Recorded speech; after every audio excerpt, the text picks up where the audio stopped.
Sudah beberapa hari ini sejak saya masih terbawa perasaan tentang mengingat kembali kisah saat saya diikat dan dididik itu. Saya teringat lagi tentang sebuah kisah di mana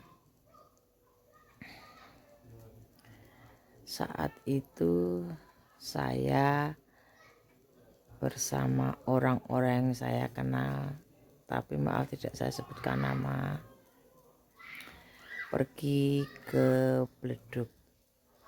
Bledug itu adalah semacam lapindo, berlumpur beleduk-beleduk itu di daerah saya bernama Kuwu. Tempat wisata saudara, yang menurut legenda itu adalah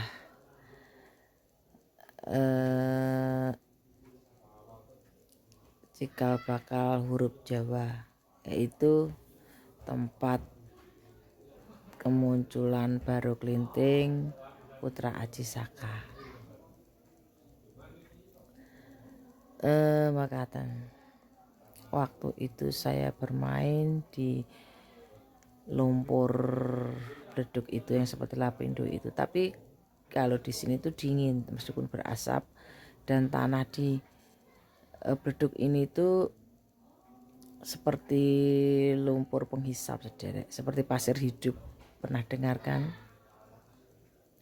Dimana tanah itu seperti bernafas, seperti ada nadi embut-embut gitu.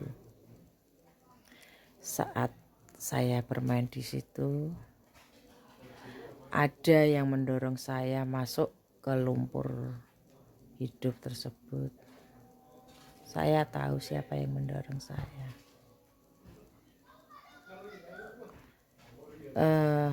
Karena panik dan sebagainya, saya menangis ketakutan karena pelan-pelan badan itu tersedot semakin dalam, dan orang-orang yang mendorong saya tersebut meninggalkan saya. Sampai 1 jam tidak ada yang menolong saya.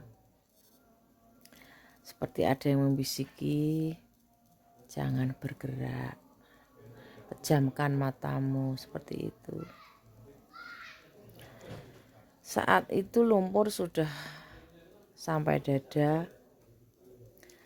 Saya diam lalu memejamkan mata saya, dan sekonyong-konyong badan saya terangkat ke atas. Lalu saya buka mata saya, ternyata saya diangkat oleh 2 orang besar. Waktu itu saya sekitar kelas 2 SD, kelas 2, 3 SD gitu. Orang-orang besar mungkin tuh besarnya ya karena saya badannya kecil, saya nggak tahu, tapi menurut saya sangat besar. Mengangkat saya dari lumpur penghisap itu, diangkat, saya digendong, dimandikan 2 orang tersebut. Memakai hitam-hitam, saya ingat sekali memakai hitam-hitam semua, dan rambutnya cepak, kembar. 2 orang itu kembar, wajahnya sama. Lalu saya dibersihkan karena saya tidak berani berkata-kata. Saya diam saja. Terus setelah badan saya dibersihkan, yang satu itu menepuk-nepuk pundak saya, yang satu mengusap-ngusap kepala saya, tidak bicara sama sekali, seakan-akan menyuruh saya pulang. Begitu. Karena badan saya yang dibersihkan itu ada basah kuyup karena dimandikan. Saya ingat ibu saya nggak suka saya main air. Saya nggak mau pulang langsung.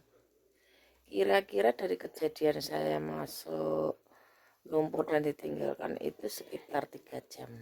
Karena Saya masih menunggu baju saya kering. Saya takut dimarahi ibu. Apalagi sandal saya masuk ke dalam lumpur itu, saya pulang nggak pakai sandal. Dan ajaibnya saya waktu kan itu seperti tanahnya tanah seperti berbelerang gitu, sederek mengandung belerang dan kayak kapur gitu, dan samping-sampingnya itu rumput Jepang. Sedangkan saya sendiri tidak tahan dengan tanah kan. Tiba-tiba ada sandal di situ saya pakai.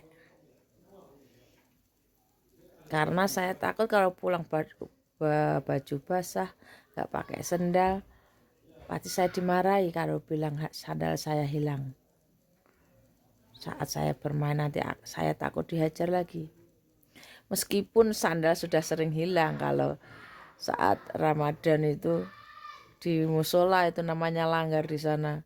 Pasti sandal sering hilang kalau sandalnya bagus ditukar sama yang bolong atau sobek gitu di belakangnya.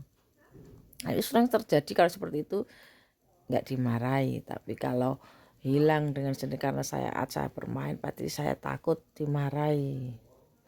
Akhirnya pulang saya pakai alas kaki.